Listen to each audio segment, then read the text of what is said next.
Hello বন্ধুরা, আজকে আমি করব কাঁচা আমের জেলি। এখানে আমি দুটো কাঁচা আম নিয়েছি। এই দুটো কাঁচা আমকে ভালো করে কেটে ধুয়ে নিয়ে আমি আসছি।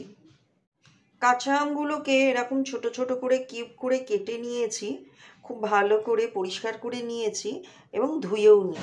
এখানে আমি 2 বাটি জল গরম করতে দিয়েছি।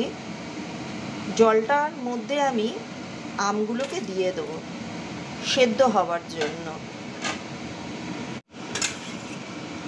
আমটাকে আমি ঢাকা দিয়ে দিচ্ছি যেন খুব ভালোভাবে সেদ্ধ হয়ে যায়। ঢাকনাটা সরিয়ে দেখব কতটা আমগুলো গললো। আমগুলো কিন্তু গলে গেছে, খুব ভালোভাবেই গলে গেছে, কিন্তু জেলি করবার জন্য আমগুলোকে একদম ম্যাশ করে দেবার মতো গোলাতে হবে, তাই আমাকে আরেকটু ফুটিয়ে নিতে হবে। আরও 10 মিনিট ফোটানোতে আমটা খুব ভালোভাবে গলে গেছে। এরপর সেদ্ধ করা আমটা একটা ছাঁকনির সাহায্যে একটা পাত্রে ঢেলে নিচ্ছি। আমটাকে ছেঁকে নিচ্ছি। আমটা সেদ্ধ করবার পর যেই জলটা বেরিয়েছে সেই জলটাকে একটা কড়াইতে দিয়ে দিলাম। সেদ্ধ করা আমের জলটা ভালো করে ফুটিয়ে নিচ্ছি।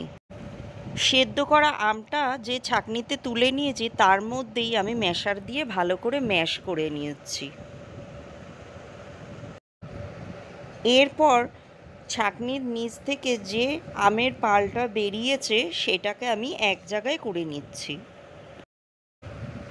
এরপর যে আমের জলটা ফুটছিল তার মধ্যে ওই ম্যাশ করা আমের পালটা দিয়ে মিশিয়ে নিচ্ছি। এখানে আমি পরিমাণ মতো চিনি দিয়ে দিচ্ছি। চিনিটা তোমরা কম বেশি করে নিতে পারো, কারণ অনেক আম কিন্তু মিষ্টি থাকে, সেটা বুঝে দিতে হবে। এবার আমটা কিন্তু খুব ভালোভাবে চিনির সাথে আমের পালের সঙ্গে জলটা খুব ভালোভাবে মিশে গেছে। এরপর সেই জলের মধ্যে আমি 2-1 ফোঁটা ফুড কালার মিশিয়ে নিচ্ছি।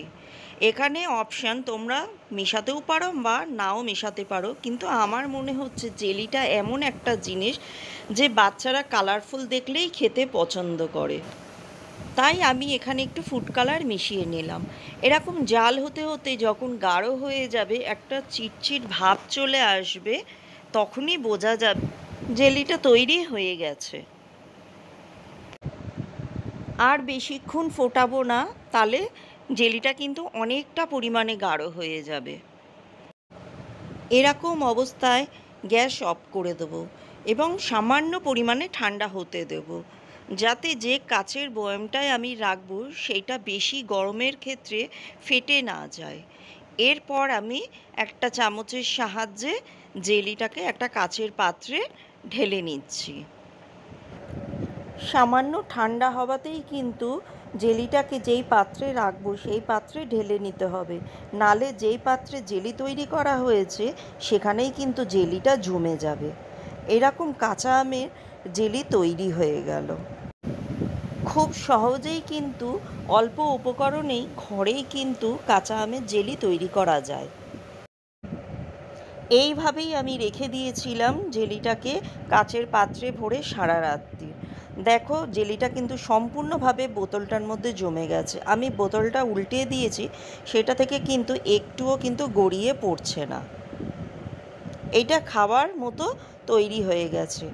এরপর আমি জেলিটাকে একটা ছুরির সাহায্যে তুলে ব্রেডের ওপর লাগিয়ে দিচ্ছি। এটা কিন্তু খাওয়ার উপযুক্ত তৈরি হয়ে গেছে।